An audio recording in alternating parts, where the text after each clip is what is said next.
నమస్తే, welcome to studio 4 news. ముందుగా headlines. YSRCP అధినేత YS Jaganmohan Reddy press meet.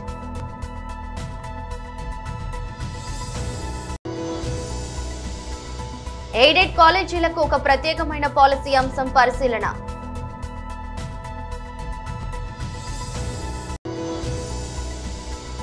Hyderabad నాంపల్లిలోని BJP రాష్ట్ర కార్యాలయంలో మీడియాతో మాట్లాడుతున్న ఎంపీ శ్రీ అరవింద్ ధర్మపురి. సిద్దిపేటలో మీడియాతో మాట్లాడుతున్న మాజీ మంత్రి ఎమ్మెల్యే శ్రీ హరీష్ రావు.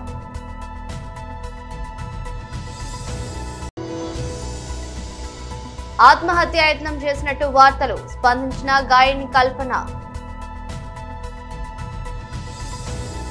వైఎస్ఆర్సీపీ అధినేత YS Jaganmohan Reddy press meet నిర్వహించారు. ఈరోజు ఫిబ్రవరి 24వ తారీఖున గవర్నర్ గారి స్పీచ్, అదే రకంగా 28వ తారీఖున ప్రవేశపెట్టిన బడ్జెట్,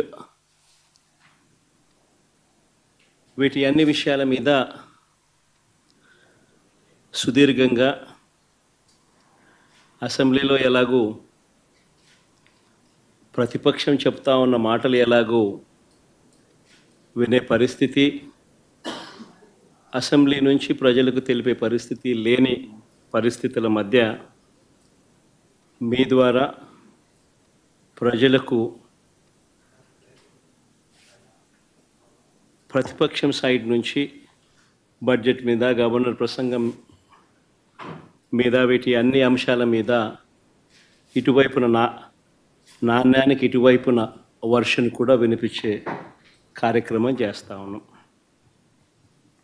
నిజంగా చంద్రబాబు నాయుడు గారి 2 బడ్జెట్లు, ఇవాళ చంద్రబాబు నాయుడు ప్రవేశపెట్టిన 28వ తారీఖున తాను ప్రవేశపెట్టిన బడ్జెట్తో 2 బడ్జెట్లు తను ప్రవేశపెట్టినట్లయింది. ఈ 2 బడ్జెట్లు చంద్రబాబు నాయుడు గారివి గమనించినట్లయితే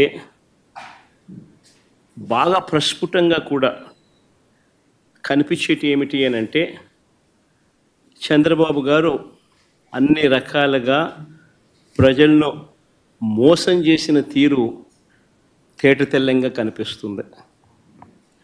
ఎన్నికలకు ముందేమో బాబు షూరిటీ, భవిష్యత్ గ్యారంటీ, ఎన్నికలు అయిపోయిన తర్వాత మాత్రం బాబు షూరిటీ, మోసం గ్యారంటీ అన్న పద్ధతిలోనే ఆయన పాలన సాగుతూ ఉంది. బడ్జెట్ స్పీచ్ అంతా కూడా చూస్తే, బడ్జెట్ కానీ గవర్నర్ ప్రసంగం కానీ ఏది చూసినా కానీ కనిపించేది ఒకటే. గవర్నర్ ప్రసంగంలో వీళ్ళు రిప్లై ఇచ్చేటప్పుడు కానీ, బడ్జెట్ స్పీచ్లో కానీ ఎక్కడ చూసినా కానీ మనకు కనిపించేటివి 2 కనిపిస్తాయి. ఒకటి పరనింద, 2 ఆత్మస్తుతి. ఈ 2 మాత్రం బాగా ప్రస్ఫుటంగా కనిపిస్తాయి. 2వ బడ్జెట్ ప్రవేశపెడతా ఉన్నప్పటికీ కూడా ఈ రోజుకి కూడా వాళ్ళ నోట్లో నుంచి వచ్చే మాటలు జగనట్ట, జగనిట్ట, జగనట్ట, జగనట్ట, ఆ పాలన, ఈ పాలన, ఇవే మాటలే వస్తాయి. కానీ ఎన్నికలప్పుడు వాళ్ళు ఇచ్చిన మాటల విషయం ఏమిటి, ఎన్నికలప్పుడు వాళ్ళు ఇచ్చిన హామీల విషయానికి ఏమిటి, వాటికి సంబంధించి ఏం చెప్తున్నారు, ఆ సూపర్ 6, ఆ సూపర్ 7 విషయాలు ఏమిటి, ఆ మేనిఫెస్టోలో మీరు 143 హామీలను ఇచ్చారు, ఆ 143 హామీల పరిస్థితి ఏమిటి అని చెప్పి అడిగితే మాత్రం వాళ్ళ నోట్లలో నుంచి ఏ ఒక్కరి నోట్లో నుంచి కూడా సమాధానాలు కూడా సరిగ్గా రావు. ఏది చెప్పినా అబద్ధం, ఏది చెప్పినా మోసం. ఎయిడెడ్ కాలేజీలకు ఒక ప్రత్యేకమైన పాలసీ అంశం పరిశీలన అని హెచ్ఆర్డి మంత్రిగా నియమించినప్పుడు చాలా స్పష్టంగా ప్రభుత్వ విశ్వవిద్యాలయాలకి పూర్వ వైభవం తీసుకురావాలి, వచ్చే 5 సంవత్సరాల్లో ప్రపంచంలోనే టాప్ 100 యూనివర్సిటీలో ఒక ప్రభుత్వ విశ్వవిద్యాలయం ఉండాలి అనే టార్గెట్ నాకు ఇస్తాం జరిగింది అధ్యక్ష. అంతేకాకుండా ఎన్ఆర్ఎఫ్ ర్యాంకింగ్లో చూస్తే ఈరోజు మనం 9వ స్థానంలో ఉన్నాం. అది 3వ స్థానానికి తీసుకురావాలని గౌరవ ముఖ్యమంత్రి గారు చాలా స్పష్టంగా నాకు చెప్తాం జరిగింది అధ్యక్ష. దాంట్లో భాగంగా అధ్యక్ష, నేను పీలేరు నియోజకవర్గంలో పాదయాత్ర చేసినప్పుడు మన కిషోర్ కుమార్ రెడ్డి గారు చాలా స్పష్టంగా చూపించారు అధ్యక్ష. అంటే అక్కడ ఉన్న ఇన్ఫ్రాస్ట్రక్చర్ ఏంటి, ఏం చేస్తే బాగుంటుంది కూడా మేము ఆ పాదయాత్రలు కూడా మేము చర్చించుకుంటాం జరిగింది అధ్యక్ష. అది ఆల్రెడీ నేను అధికారులతో కూడా డిస్కస్ చేశాను.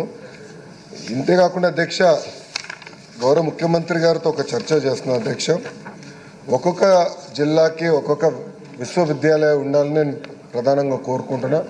ఒక పక్కన ప్రభుత్వ విశ్వవిద్యాలయం, ఇంకో పక్కన ప్రైవేట్ విశ్వవిద్యాలయాలు, ఈ రెండు కూడా మ్యాచ్ చేసి యూనివర్సిటీ జిల్లాకు ఒకటి ఉండాల్సిన అవసరం ఉంది అధ్యక్ష. అంతేకాకుండా ఏదైతే ఈ ఎఫిలియేషన్స్ ఉన్నాయో ఇది ఎట్లా చేయాలి, జాగ్రఫీ ఎలా చేయాలి, అది కూడా ఒకసారి మేము డీటెయిల్గా డిస్కస్ చేయాల్సిన అవసరం ఉంది అధ్యక్ష. ఇప్పటికీ గౌరవ సభ్యులందరూ తెలుసు, ఈ స్కూల్ ఎడ్యుకేషన్లో అనేక సంస్కరణలు మన ప్రభుత్వం చేపడుతుంది. దాంట్లో భాగంగా హైయర్ ఎడ్యుకేషన్లో కూడా పెద్ద ఎత్తున సంస్కరణ చేయాలన్న ఆలోచనలు మేము ఉన్నాం. ఒక పక్కన యూనిఫైడ్ రూల్స్ తీసుకొస్తే ఎలా ఉంటుందన్న డిస్కషన్ స్టార్ట్ చేశాము. రోల్ ఆఫ్ కమిషనరేట్ ఏంటి, యాప్షీ ఏంటి, కరికులం రీవ్యాంపింగ్ ఏంటి, అన్నిటిపైన చాలా లోతుగా మేము చర్చిస్తాం జరుగుతుంది అధ్యక్ష. సో గౌరవ సభ్యులు కిషోర్ కుమార్ రెడ్డి గారు చెప్పిన దానిపైన చాలా సీరియస్గా ఉన్నాను. ఎందుకంటే ఆ రోజు పాదయాత్రలో మనం డీటెయిల్డ్గా డిస్కస్ కూడా చేస్తాం జరిగిందన్న. సో ఇది నా మనసులో ఉన్న విషయం, చాలా సీరియస్గా తీసుకుంటున్నాను. త్వరలోనే మీతో చర్చించి దీనికి ఆమోదమైన పరిష్కారం చూపించే బాధ్యత మేము తీసుకుంటాం అధ్యక్ష. ఇప్పుడే ప్రశాంత్ రెడ్డి గారు కూడా చెప్పారు అధ్యక్ష. డిగ్రీ కళాశాలకు వచ్చగలేనంటే నేను ఆలోచించేది, ఇప్పుడు ప్రభుత్వ డిగ్రీ కళాశాలలో ఉన్న డిగ్రీ కళాశాలలో అడ్మిషన్స్ తక్కువ ఉన్నాయి అధ్యక్ష. ప్రభుత్వం ప్రైవేట్లో కూడా ఎందుకున్నాయి, ఎలా ఇది బలోపేతం చేయాలి, ఇండస్ట్రీ కనెక్ట్ ఎలా తీసుకురావాలి, దానిపైన ముందుగా మేము దానిపైన ఫోకస్ చేస్తున్నాం అధ్యక్ష. సో గౌరవ సభ్యులు చెప్పినట్టు ఆ డిగ్రీ కళాశాల డీటెయిల్స్ కూడా నేను తీసుకుని ఏం చేయాలో అది వీళ్ళు వర్క్ ఇట్ అవుట్. తప్పనిసరిగా ఈ ఆర్ట్స్ కోర్సెస్ ఇది ఎట్లా చేయాలి అనే దానిపైన కూడా నేను కొంత వర్కౌట్ చేస్తాను. నేను మొన్న మన మహిళా యూనివర్సిటీకి వెళ్ళినప్పుడు కూడా చూశాను అధ్యక్ష. అక్కడ ప్రత్యేకంగా ఈ ఆర్ట్స్ కోర్సులో అడ్మిషన్స్ తక్కువ ఉన్నాయి, మళ్ళీ అక్కడి నుంచి ప్లేస్మెంట్స్ కూడా తగ్గినాయి. సో అక్కడ వైస్ ఛాన్సలర్స్ కూడా నేను డీటెయిల్గా డిస్కస్ చేశాను అధ్యక్ష. ఇండస్ట్రీ కనెక్ట్ అనేది చాలా చాలా అవసరం. కేవలం computer science or computer based electronics కాకుండా మిగతా కూడా ఇండస్ట్రీ కనెక్ట్ తీసుకురావాలి, ప్లేస్మెంట్స్ ఎట్లా పెంచాలి దానిపైన కూడా మేము సీరియస్గా డిస్కస్ చేస్తాం జరిగింది అధ్యక్ష. ఎయిడెడ్ పాలసీ గురించి కూడా మేడం గారు చెప్పారు అధ్యక్ష. రెండు నిమిషాలు. హైదరాబాద్ నాంపల్లిలోని బీజేపీ రాష్ట్ర కార్యాలయంలో మీడియాతో మాట్లాడుతున్న ఎంపీ శ్రీ అరవింద్ ధర్మపురి. కాబట్టి ఈసారి వచ్చిన ఇన్స్టాల్మెంట్లో మధ్యలో కోవిడ్ వల్ల 2 సంవత్సరాలు లేట్ అయినాయి. ఆ తర్వాత ఇంకో సంవత్సరం కూడా కొత్త ఇన్స్టిట్యూషన్లు ఏది పెట్టకూడదు అని కేంద్ర ప్రభుత్వం నిర్ణయం ఉండే, కొత్త ఖర్చు ఏం పెట్టొద్దని. సో అవన్నీ అయిపోయాక మళ్ళా స్టార్ట్ అయింది పని. ఆ 7 2 నా నియోజకవర్గంకి వచ్చినాయి. ఒకటి జగిత్యాల జిల్లాకు వచ్చింది, ఒకటి నిజామాబాద్ జిల్లాకు వచ్చింది. నేను పార్టీలు పక్కకు పెట్టి అందరు ఎమ్మెల్యేలతో మాట్లాడి బ్రదర్, జవహర్ నవోదయ విద్యాలయాలు బేసికల్గా రూరల్ బ్యాక్గ్రౌండ్ పిల్లల కోసం అది చేపడతారు. మన జిల్లా అంతా కన్సిడర్ చేసుకొని మనము సెంటర్లో పెట్టుకుందాము. జిల్లా సెంటర్లో పెట్టుకుంటే జిల్లా మూలలు ఉన్న వాళ్ళకు కూడా అనుకూలంగా ఉంటుంది, కన్వీనియంట్ ఉంటుంది. దాన్ని తగ్గట్టు చేసుకుందామని అందరు ఎమ్మెల్యేలతో మాట్లాడినా, అటు జగిత్యాల జిల్లాలో మాట్లాడినా కాంగ్రెస్ వాళ్ళకు మాట్లాడినా, నిజామాబాద్లో కాంగ్రెస్ వాళ్ళకు మాట్లాడినాక పెట్టాల్సిన ప్రపోజల్ పెట్టినాము. జగిత్యాల జిల్లాలో మేము పెట్టిన ప్రపోజల్కి క్లియరెన్స్ వచ్చేసింది. నిజామాబాద్ జిల్లాలో ఆల్రెడీ 2 కేంద్రీయ విద్యాలయాలు ఉన్నాయి. నిజామాబాద్లో ఆల్రెడీ స్టార్ట్ అయిపోయింది, 2 సంవత్సరాల నుంచి నడుస్తూనే ఉన్నది. అది ఓన్ బిల్డింగ్లు ఉన్నాయి. బోధన్లో 2వ కేంద్రీయ విద్యాలయం ఉన్నది, దానికి కూడా కొత్త బిల్డింగు డబుల్ శాంక్షన్ చేయించినాము. బిల్డింగు కన్స్ట్రక్షన్ అయిపోయింది. ఈ జోన్లో అకాడమిక్ క్లాసెస్ కూడా స్టార్ట్ అవుతాయి కొత్త బిల్డింగ్లో. నిజామాబాద్ జిల్లా జాగ్రఫికల్గా ప్లాన్ చేసుకొని జక్రాన్పల్లి మండలం నిజామాబాద్ రూరల్ సెగ్మెంటు సెంటర్ అవుతుంది.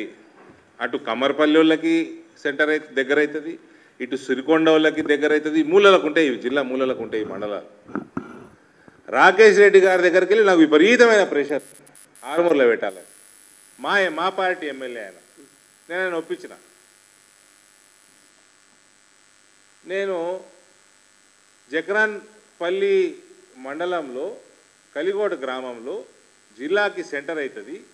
నిజామాబాదు బోధనలో ఆల్రెడీ కేంద్రీయ విద్యాలయాలు ఉన్నాయి, సెంట్రల్ గవర్నమెంట్ ఇన్స్టిట్యూషన్స్. ఇక్కడ పెడదాము, అందరికి కన్వీనియంట్ అవుతుందని రాకేష్ రెడ్డి గారిని ఒప్పించిన, మా ధన్పాల్ గారిని ఒప్పించిన, భూపతి రెడ్డి గారికి మాట్లాడినా, అన్నీ మాట్లాడుకొని ప్రపోజల్ పెట్టించుకున్నాం. ఈ ముసలాయన సుదర్శన్ రెడ్డి ఎటువంటి సూలకుట్ల రాజకీయాలు చేస్తాడో చెప్తుంది. నేను ఈ 2 ప్రపోజల్ జగిత్యాలకి సంబంధించి సిద్దిపేటలో మీడియాతో మాట్లాడుతున్న మాజీ మంత్రి ఎమ్మెల్యే శ్రీ హరీష్ రావు, నిన్న ఆంధ్రప్రదేశ్ ముఖ్యమంత్రి గౌరవనీయులు చంద్రబాబు నాయుడు గారు మాట్లాడినటువంటి వ్యాఖ్యలను నేను తీవ్రంగా ఖండిస్తూ ఉన్నాను. నిన్న తెలంగాణ సాగునీటి ప్రాజెక్టుల విషయంలో వారు నేను కాళేశ్వరం ప్రాజెక్టును వ్యతిరేకించలేదని, సముద్రంలో కలిసే నీళ్లు తీసుకువెళ్తున్నానని, తెలంగాణ ఆంధ్రప్రదేశ్ తనకు 2 కళ్ళ లాంటివని, 2 రాష్ట్రాలకు సమన్యాయం జరగాలని నేను కోరుకుంటున్నానని నిన్న ఆంధ్రప్రదేశ్లో వారు మాట్లాడారు. వాటిని ఆ వ్యాఖ్యలను నేను తీవ్రంగా ఖండిస్తూ ఉన్నాను.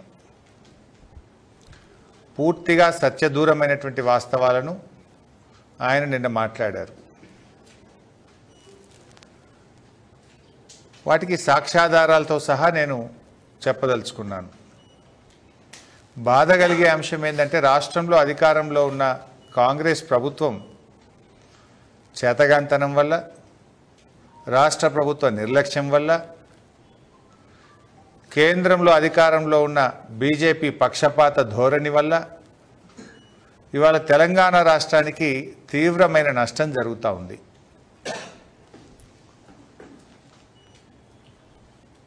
ఇవాళ రేవంత్ రెడ్డి గారికి కేంద్రాన్ని ఎదిరించే ధైర్యము లేదు, చంద్రబాబును ప్రశ్నించే దమ్ము లేదు. ఎందుకంటే ఢిల్లీని చూస్తే రేవంత్ రెడ్డికి భయం, బాబు గారికేమో గురుదక్షిణ. దీనివల్ల ఇవాళ రాష్ట్రానికి తీరని అన్యాయం జరుగుతూ ఉంది. నిన్న చంద్రబాబు నాయుడు గారు మాట్లాడుతూ నాకు తెలంగాణ ఆంధ్రప్రదేశ్ 2 కళ్ళ లాంటివి అంటారు. ఆ మాట నిజమైతే బాబు గారు నాగార్జున సాగర్ ఎడమ కాలువను ఎండబెట్టి సాగర్ కుడి కాలువలో నిండుగా నీళ్ళు తీసుకుపోతున్నావు కదా, దీన్ని ఏమంటారు అని నేను అడుగుతా ఉన్నా.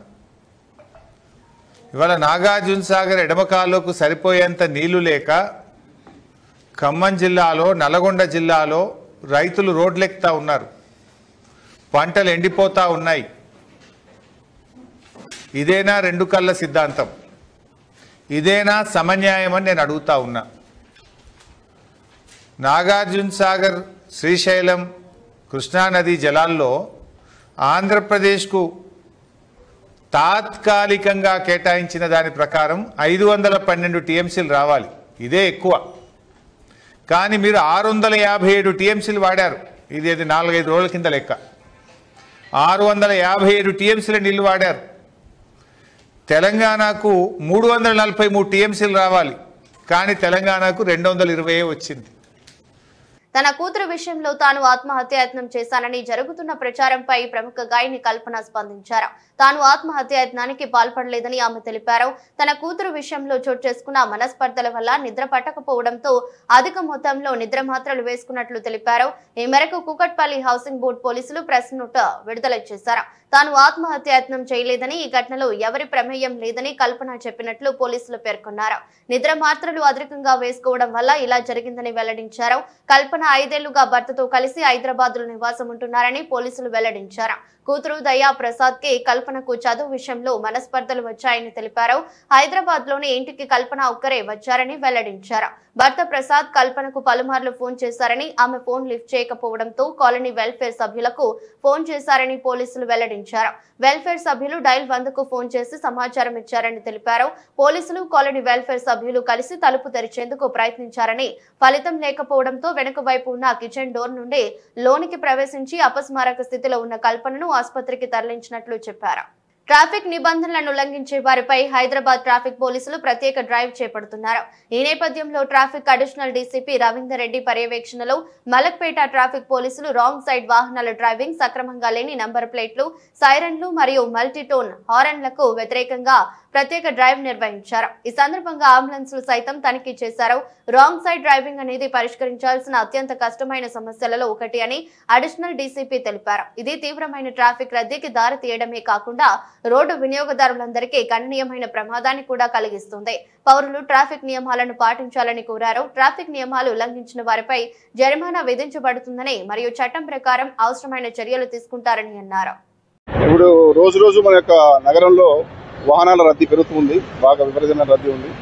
వీటిని రకరకాలైనటువంటి క్రమశిక్షణ అంటే ఈ యొక్క ఉల్లంఘనలు జరుగుతున్నాయి. ఉల్లంఘన వల్ల ఏంటంటే మనకు ముఖ్యంగా ప్రయాణం యొక్క సమయం పెరుగుతుంది. ఆ యొక్క సమయం తగ్గించుకోవడం ప్లస్ దీనివల్ల వచ్చేటువంటి పొల్యూషన్, ఎక్కువసేపు మనము ట్రాఫిక్లో ఉండడం వల్ల రకరకాలైనటువంటి వ్యాధులు, జబ్బులు రానికి కూడా అవకాశం ఉంటుంది. పొల్యూషన్, సౌండ్ పొల్యూషన్, చెవులు మనకు వినికిడి శక్తి కూడా ఇవి ఉంటాయి. కాబట్టి రకరకాల ఇంకోటి అసలు వాళ్ళ యొక్క టైం, వాల్యుబుల్ టైం కూడా మనకు ఈ రోడ్డు ప్రయాణంలో పోతుంది. అదేవిధంగా ప్రమాదాలు జరుగుతున్నాయి, విపరీతమైన ప్రమాదాలు జరుగుతున్నాయి, ప్రాణాలు పోతున్నాయి. ముఖ్యంగా మన దేశంలో మామూలు సహజ మరణాల కన్నా ఈ యొక్క రోడ్డు ప్రమాదంలో మరణించేటువంటి వాళ్ళ సంఖ్య రోజు రోజుకు గణనీయంగా పెరుగుతుంది. అందులో మళ్ళా వాళ్ళు బెడ్ విన్నర్స్ ఎవరైతే ఉపాధి సంపాదన చేస్తారో వాళ్ళే బళ్ళు నడుపుతారు సాధారణంగా. కాబట్టి ఈ యొక్క దీంట్లో ఎక్కువ ప్రాణాలు పోయేది ఇంటి యజమానులు, యంగ్ యువకులు, దేశానికి మన యొక్క ప్రొడక్షన్ ఇచ్చేటువంటి వ్యక్తులే పోతున్నాయి. కాబట్టి ఈ ట్రాఫిక్ నిబంధనలు అనేటువంటివి వ్యక్తులకు సంబంధించి అందరికి వాళ్ళకు ఉపయోగము, ప్లస్ వాళ్ళతో పాటు తోటి ప్రయాణికులకు కూడా ఈ ట్రాఫిక్ నిబంధనలు మనకు ట్రాఫిక్ క్రమశిక్షణ అనేటువంటిది అవసరము. ఇది యొక్క ఉల్లంఘనలు అనేటువంటి వాటి మీద స్పెషల్ డ్రైవ్ అనేది, ఇప్పుడు స్పెషల్ డ్రైవ్ అంటూ ప్రత్యేకంగా ఏం లేదు. కాకపోతే ఏంటంటే ఒక దృష్టి పెట్టడం జరుగుతుంది దీని మీద పెట్టి, ముఖ్యంగా ఈ హెల్మెట్ లేకుండా ప్రయాణం చేయడం అనేటువంటిది ఒక ఉల్లంఘన. ఏంటంటే వాళ్ళకు ఒక క్షణికంలో ఒక క్షణంలో జరగవచ్చు, ఏదైనా ప్రమాదం జరగవచ్చు, ప్రాణం పోవడానికి ఎక్కువ సమయం పట్టదు.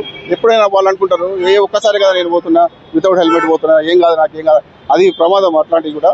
కాబట్టి హెల్మెట్ అనేటువంటిది, పొల్యూషన్ అనేటువంటిది ఎక్కువ మనకు బాగా ఫిట్నెస్ లేని బండ్లు నడపడం, తర్వాత వితౌట్ డిఎల్ డ్రైవింగ్ లైసెన్స్ లేకుండా మైనర్స్, తర్వాత మనకు రకరకాలైనటువంటి ఈ యొక్క రోడ్డుకు సంబంధించిన నిబంధనల ఉల్లంఘన జరుగుతున్నది. అదేవిధంగా ఈ మధ్యకాలంలో మనం చూస్తున్నాము ఈ యొక్క అంబులెన్స్లలో మనం ముఖ్యంగా ఏంటంటే అత్యవసర పరిస్థితుల్లో ఎవరైనా రోగులు అత్యవసర పరిస్థితుల్లో హాస్పిటల్ పోవడం కోసం మనం ఏర్పాటు చేసినటువంటి అంబులెన్స్లు, వీటిలో కూడా మనకి ఏమవుతుందంటే వాటిని మిస్యూజ్ చేయడం జరుగుతుంది కొంతమంది. అందులో రోగులు అత్యవసరం లేకున్నప్పుడు కూడా వాటిని సైరన్ వాడుతూ అనవసరంగా ఈ రోడ్డు ప్రయాణికులందరినీ భయభ్రాంతులకు గురి చేయడం జరుగుతుంది కొన్ని సందర్భాల్లో. అట్లాంటి వాటిని కూడా మనం దృష్టిలో పెట్టుకొని ఈ యొక్క ప్రత్యేకమైనటువంటి డ్రైవ్ చేపట్టడం జరుగుతుంది. ఇది మా సిపి గారు ప్రత్యేకంగా ముఖ్యంగా ఏంటంటే రోడ్డు ఫ్రీ ఫ్లో ఉండి ప్రయాణికులకు అందరికీ సౌకర్యంగా ఉండాలని ఉద్దేశించుకొని ఈ యొక్క డ్రైవ్ చేపట్టడం జరుగుతుంది. Thank you. రేవంత్ రెడ్డి పరోక్షంగా బీజేపీ పార్టీకి సపోర్ట్ చేస్తూ కాంగ్రెస్ పార్టీని ఖతం చేస్తున్నారు. రేవంత్ రెడ్డి సొంత జిల్లా Mahabubnagar parliament seat Revanth Reddy sitting Malkajgiri 2 సీట్లలో కావాలని కాంగ్రెస్ పార్టీని ఓడించారు. ఏడాది పాలనలోనే కాంగ్రెస్ ప్రభుత్వంపై ఇంత వ్యతిరేకత ఎందుకు వచ్చిందో రేవంత్ రెడ్డి ఆత్మ పరిశీలన చేసుకోవాలి. నువ్వు చేసిన కులగణన సర్వే తప్పు అని నేను నిరూపిస్తా, చర్చకు సిద్ధమా? రేవంత్ రెడ్డికి తిన్మార్ మల్లన్న సవాల్ చేశారు. మీ సొంత మహబూబ్ నగర్ జిల్లాలోనే మీ అభ్యర్థి ఓడిపోయిండు. మీరు సిట్టింగ్ ఎంపీగా ఉన్న మల్కాజ్గిరిలో ఒక సీట్ రాలే. ఇవాళ మీరు కరెక్ట్ గా పనిచేసినంటే 6 నెలల పాటు కరెక్ట్ గా కాంగ్రెస్ పార్టీ విధానాల కోసం పనిచేసినంటే ఆ 8 సీట్లు కూడా కాంగ్రెస్ పార్టీకి వస్తే ఇలా నరేంద్ర మోడీ ప్రభుత్వమే లేదు కేంద్రంలో. పరోక్షంగా మీరు సహకరించుకుంటా ఇవాళ కాంగ్రెస్ పార్టీని ఖతం చేసేటువంటి ఉద్దేశంతో మీరు ముందుకు పోతా ఉన్నారు. మీరు పొండి మీ విధానాలు కూడా అర్థమవుతా ఉన్నాయి. నిన్నగాక మొన్న కాంగ్రెస్ పార్టీ ఎమ్మెల్సీ అభ్యర్థి నరేందర్ రెడ్డి గారు ఆయన ఎన్నికల ప్రచారానికి పోయి ఈయన గెలిచినా గెలవకపోయినా ఒకటే అని చెప్పి, ఈయన గెలిచినా గెలవకపోయినా ఒకటే అని చెప్పే, మరి నరేంద్ర మోడీ గారు బొమ్మ పెట్టుకున్నటువంటి బీజేపీ అభ్యర్థి ఆడ గెలుస్తా ఉన్నాడు. ఇంకో టీచర్ ఎమ్మెల్సీ ఎన్నికల్లో భారతీయ జనతా పార్టీ ఒక బీసీ బిడ్డకు టికెట్ ఇచ్చి ఫస్ట్ ప్రియారిటీలో టీచర్ ఎమ్మెల్సీ గెలిచి ఆ ఇంపాక్ట్ తోటి పట్టభద్రుల ఎమ్మెల్సీ ఎన్నికలు కూడా గెలుస్తా ఉంది. మీరు జిల్లాలు మొత్తం ఈ మెదకు, ఆదిలాబాద్, నిజామాబాద్, కరీంనగర్ పిట్ట తిరిగి నడుదిరిగి ఎమ్మెల్సీ ఎన్నికలు. ఏంది ఫలితం? ఇవాళ ఎందుకు తారుమారైతా ఉంది? ఇవాళ ఏడాది లోపలనే కాంగ్రెస్ పార్టీ పైన, ప్రభుత్వం పైన ఇంత వ్యతిరేకత ఎందుకు వస్తా ఉంది? ఆత్మ పరిశీలన చేసుకోవాలి కదా. ఇది మీరు చేసింది పక్కా సమాచారం అయితే, పక్కా సేకరించిన లెక్కలే అయితే ముఖ్యమంత్రి గారు ఆ సర్వేకు మీరు బాధ్యత వహిస్తారా? నాది బాధ్యత, దీని మీద డిబేట్కు నేను రెడీ అంటే ఎక్కడికి రావనో చెప్పు, నేను ఒక్కరిని వస్తా, నీ సర్వే తప్పని నిరూపిస్తా. మహబూబ్ నగర్ పార్లమెంట్ పరిధిలో కేంద్ర ప్రభుత్వ పథకాలపై ఎంపీ డీకే అరుణ ఉన్నత స్థాయి సమీక్ష. జడ్పీ మీటింగ్ హాల్లో కేంద్ర ప్రభుత్వ సంక్షేమ పథకాలైన ప్రధానమంత్రి విశ్వకర్మ యోజన, పీఎంఈజీపీ, పీఎంఎఫ్ఎంఈ అమలుపై సమీక్ష సమావేశం. ఇప్పటి వరకు జిల్లాలో కేంద్ర ప్రభుత్వ పథకాల అమలు తీరు, పెండింగ్ లో అప్లికేషన్స్, లబ్ధిదారుల ఎంపిక, రిజెక్షన్స్ పై కీలక చర్చలు. కేంద్ర ప్రభుత్వ పథకాల అమలులో బ్యాంకర్లు పనితీరు, సబ్సిడీ గైడ్ లైన్స్ పై చర్యలు.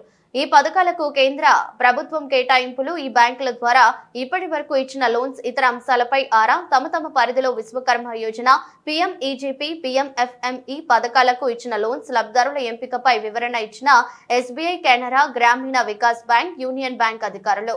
డిఆర్డీఏ ఆధ్వర్యంలో విశ్వకర్మ యోజన కింద ఔత్సాహికులకు శిక్షణ, అవగాహన కల్పించాలని ఆదేశం. ఈ పథకాల కింద చేసుకున్న అప్లికేషన్స్ అన్ని క్లియర్ కావాలి, రిజెక్టివ్స్ తగ్గాలి అని తెలిపారు. దయచేసి బ్యాంకర్స్ కూడా మీరు రిజెక్షన్ తక్కువ చేసి శాంక్షన్లు ఎక్కువ చేయండి. రిజెక్షన్ కాకుండా అంటే ఉద్దేశం అనేది, మోడీ గారి ఉద్దేశం ఏంటంటే రూరల్లో ఎక్కువ ఎంప్లాయ్మెంట్ జనరేషన్ చేయాలి, ప్రతి ఒక్కరిలో ఫైనాన్షియల్లీ సెల్ఫ్ సఫిషియెంట్ చేయాలి, ప్రతి ఒక్కరు ఆర్థికంగా పైకి రావాలి అనేటువంటి లక్ష్యంతో వారు అనేకమైనటువంటి కార్యక్రమాలు వాళ్ళు తీసుకొస్తున్నారు. విమెన్కి కానీ, స్ట్రీట్ వెండర్స్ కానీ, యూత్ కానీ, కుల వృత్తులకు కానీ, చేతి వృత్తులకు కానీ, అనేక రకమైనటువంటి యొక్క పథకాలన్నింటి పైన కూడా మనమందరం కూడా ఫోకస్ చేసి బ్యాంకర్స్ దీన్ని పూర్తిగా కోఆపరేట్ చేయాలి. ఎవరెవరు దరఖాస్తు చేసుకున్నా వాళ్ళ లోపల దరఖాస్తులో లోపమైన ఇమ్మీడియట్ వాళ్ళని రివ్యూ చేసి వాళ్ళకి మళ్ళా తిరిగి దరఖాస్తు పెట్టుకోవడమా, లేకపోతే సరి చేసి తీసుకురావడమా కూడా మీరు గైడ్ చేసి ప్రతి ఒక్క ఎవరైతే అప్లికెంట్ ఉంటాడో వాళ్ళ అప్లికెంట్ యొక్క వాళ్ళ కోరిక అంటే వాళ్ళ యొక్క ఏ యూనిట్ పెట్టుకోవాలన్నా ఫుల్ఫిల్ చేయాలని మళ్ళీ కూడా బ్యాంక్ చదవలేదు. Mahabubnagar should be number 1 women లో కానీ, ఈ ప్రోగ్రామ్స్ కానీ, పిఎంఎఫ్ఏబిలో కానీ దీంట్లో కూడా నంబర్ 1 ఉండాలి. మహిళలు పెద్ద ఎత్తున మహబూబ్నగర్ నుంచి పెద్ద ఎత్తున ఇన్ని యూనిట్స్ వచ్చినాయి, ఇంతమంది మనం యూనిట్స్ పెట్టించినాము, ఇంత పెద్ద ఎత్తున మహిళలకు లబ్ధి జరిగినటువంటి విధంగా ఉండాలి. ఇన్ని చిన్న స్టార్ట్అప్స్ కూడా రూరల్ డెవలప్మెంట్ ఎంకరేజ్ చేయండి. సో తప్పకుండా బ్యాంకర్స్ అందరూ చాలా ధన్యవాదాలు. మీరందరూ ఈరోజు టైం ఇచ్చి మరి ఏదైతే కేంద్ర ప్రభుత్వం నుంచి వస్తున్నటువంటి ఈ పథకాలన్నింటిపై కూడా అవగాహన కల్పించడం కోసం, అందరిని తెలపడం కోసం మీరు కూడా దరఖాస్తుదారులకు అందరికీ కూడా లోన్స్ కోసం దరఖాస్తు చేసుకున్న వారికి అందరికీ కూడా loans without any delay loans ఇచ్చేటటువంటి విధంగా కూడా మీరు కోఆపరేట్ చేయాలని చెప్పి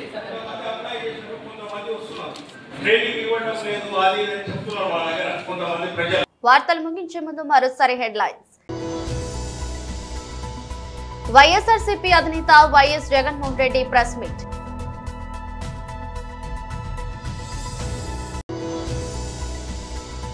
ఎయిడెడ్ కాలేజీలకు ఒక ప్రత్యేకమైన పాలసీ అంశం పరిశీలన.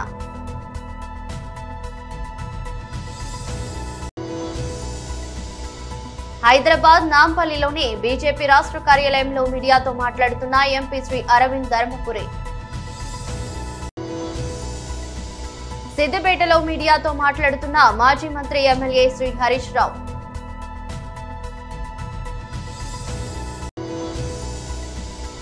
ఆత్మహత్యాయత్నం చేసినట్టు వార్తలు. స్పందించిన గాయని కల్పన. ఇదరస్ట్ బులెటిన్. మరో బులెటిన్లో మళ్ళీ కలుద్దాం. అంతవరకు సెలవు. నమస్కారం.